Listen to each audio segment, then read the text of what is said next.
Hello, magnificent human beings. Okay, it is time for our warm-up section.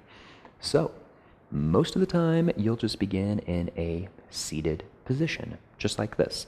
This is called easy pose, crisscross applesauce, whatever you want to call it. But really, you're just sitting here on your mat, legs crossed. If you know what lotus is, and you can bring this foot up here and this foot up here, and then your hand over here, just kidding, don't do that. But yeah, really, you just sit in a comfortable position on your mat. That's the most important part, is you want to be comfortable seating. So you'll just sit here on your mat, and then you close your eyes, and you begin focusing on your breath. So if you haven't closed your eyes yet, go ahead, close your eyes. Come on, get on your mat, let's do this. Close your eyes, focus on your breath. And we bring our breath in through our nose and out through our nose.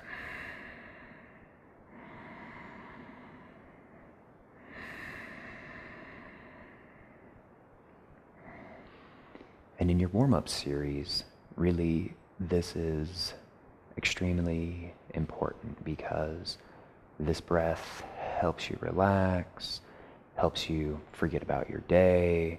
Really, you just want to be focused and you want to stay present on your mat. So you just take a few deep breaths.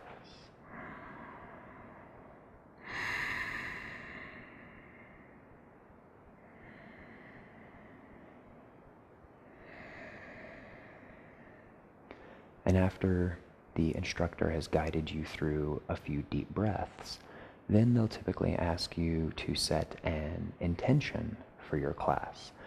And an intention is a mental totem, if you will. It's something positive, something uplifting that you can come back to in your practice. If you start to kind of lose your way, your mind starts to wander, you can bring it back to that intention of which you're setting now at the beginning of your class, and then you move on. So for now, just making your intention something simple like the word peace or love or laughter, whatever it may be. Just a couple more deep breaths.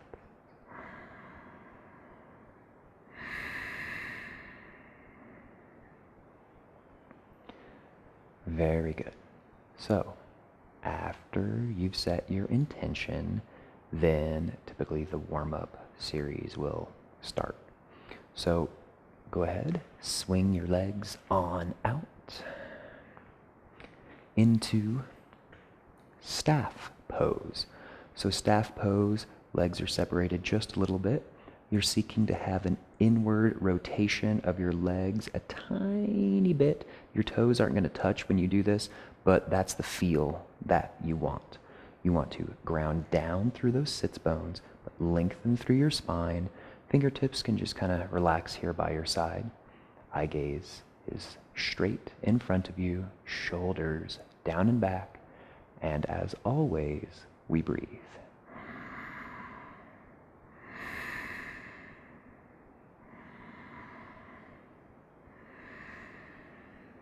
So you really feel that feeling of opposition of your sits bones trying to ground down into the earth, but at the same time, that spine in your skull lengthening upward.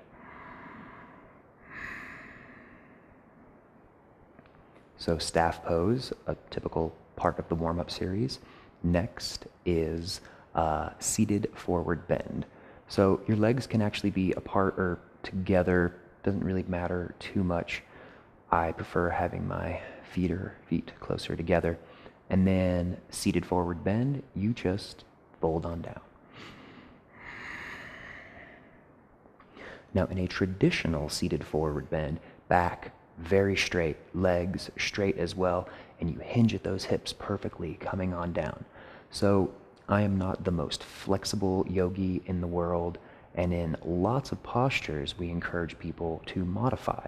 So a simple modification here is just bending your knees a little bit to help you keep that flat back, and then you can fold on down.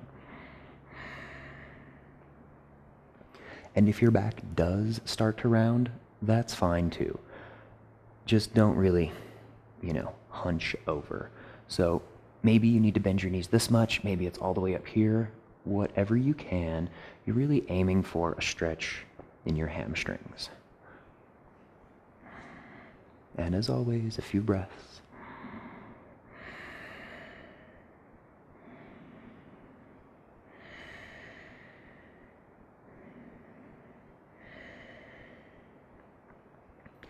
Very good. Coming back up to your staff pose. See, look, you've already learned 3 postures. Easy pose, staff pose, and your seated forward bend. We're making progress. Okay, so now seated forehead to knee. You might be thinking, oh, I'm not going to remember all these postures. Well, don't worry. I'm right here. I'll be, doing all of them right along with you. So take that foot, bring it on in. So left foot for now. And bring that heel kind of on up in towards your groin, trying to relax this leg down as much as you can. Shoulders square with the front, and then you just fold on down. Again, same principles kind of apply here, is that you want to keep a straight back and you want to keep your legs straight as well. But if you need to compensate in these areas just a little bit, that's okay. But don't force anything, don't grab onto that foot and yank with your arms as hard as you can. You're kind of missing the whole point. The point is to find the stretch, but relax at the same time while taking some deep breaths. So as always, couple of breaths.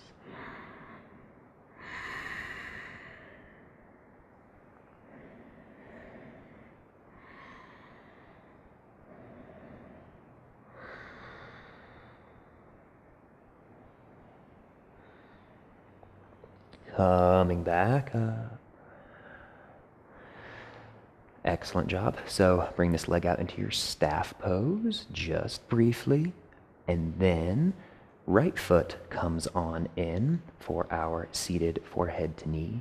Once more. Shoulders square with the front. And come on down. 3 breaths.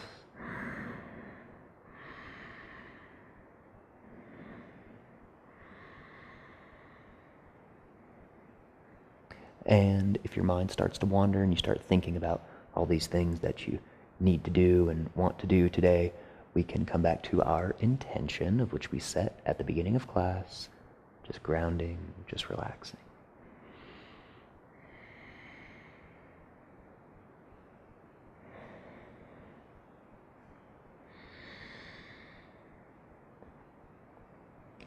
Very good. Come back up. Staff pose. Shake it out a little bit, getting loose. And go ahead and swing your legs on around, coming into a tabletop position. So, tabletop, you want shoulders directly above your wrists, hips directly above your knees as best as you can. Fingertips spread wide as you can. And this is your tabletop. Leaving your toes untucked. You don't want to have that. You're trying to have those shins as flat on the mat as you can. So tabletop is a perfect pose to transition in between our cat-cows.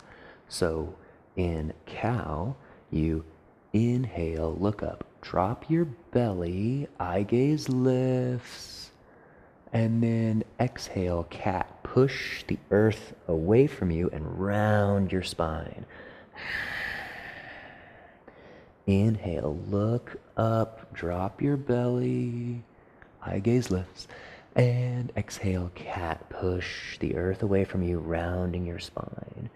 So keep going just like this. Inhale as you look up, rounding your spine, or curving your spine, I guess, and then exhale, round that spine, push the earth away from you, just gently.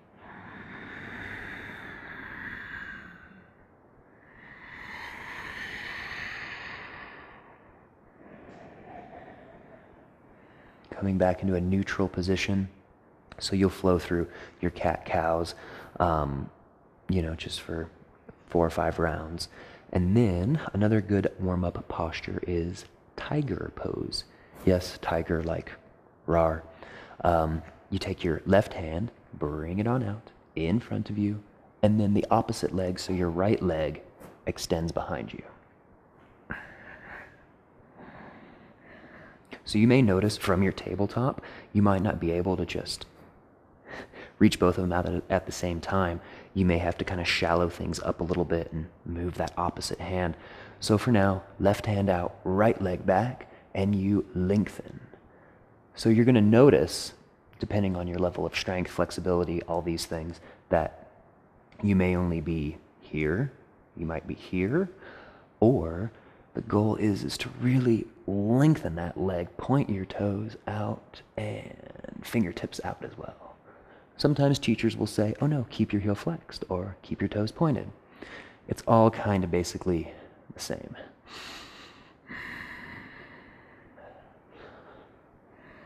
Taking a few breaths.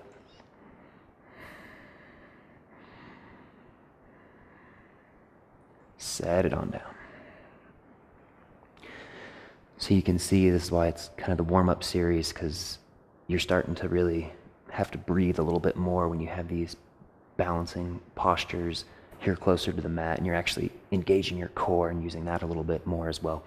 So next, opposite side. So left leg comes out, right leg comes out, or right hand comes out.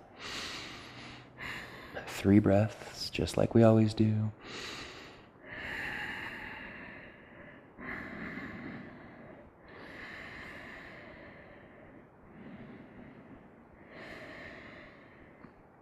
Set it on down.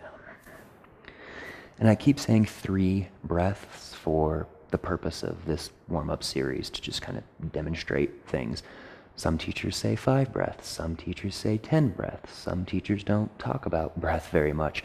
But really, the breath is just kind of a good gauge in terms of a time thing of when to move on to the next posture.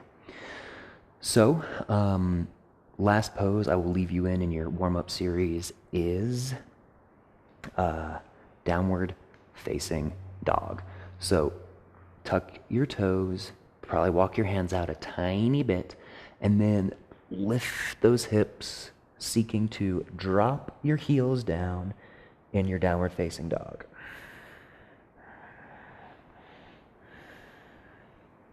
So you don't have to hold your down dog for really long. Go ahead and come on down to your knees just real quick. So in downward facing dog, there's a lot going on. I could probably do an hour video just on downward facing dog. So here are a few tips for you to explore in your own time on your down dog. Fingertips spread wide, and your heels don't need to touch in down dog. That's the goal one day, is to get them to touch, but you're really focusing on a flat back and relax your head in between your shoulders. Your arms, you're seeking to have an inward rotation of your arms so that you can kind of push back just a little bit more. What this will do is distribute the weight along your index finger and your thumb. You might even be able to lift your pinky just a little bit. So.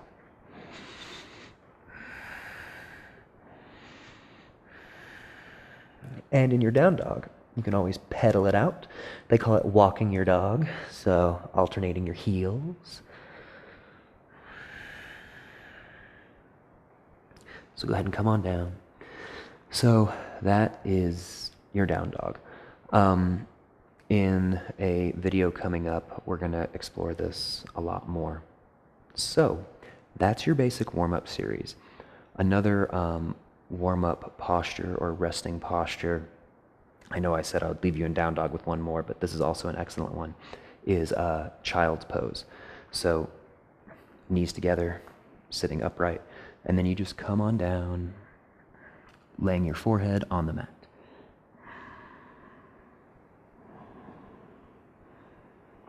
Now, if you cannot lay your forehead on the mat, I suggest lifting your glutes up a little bit to be able to place that forehead or the top of your skull on your mat. It kind of depends on your body type and where you are in your yoga practice. But one of the most important parts, I would say, of child's posture is, well, relaxing and also being able to kind of get that forehead on the mat. If you have to come way up and you're putting a lot of pressure on that head as it touches the mat, you're going to want to back off and try to find a happy medium. So just laying here, relaxing, 3 breaths.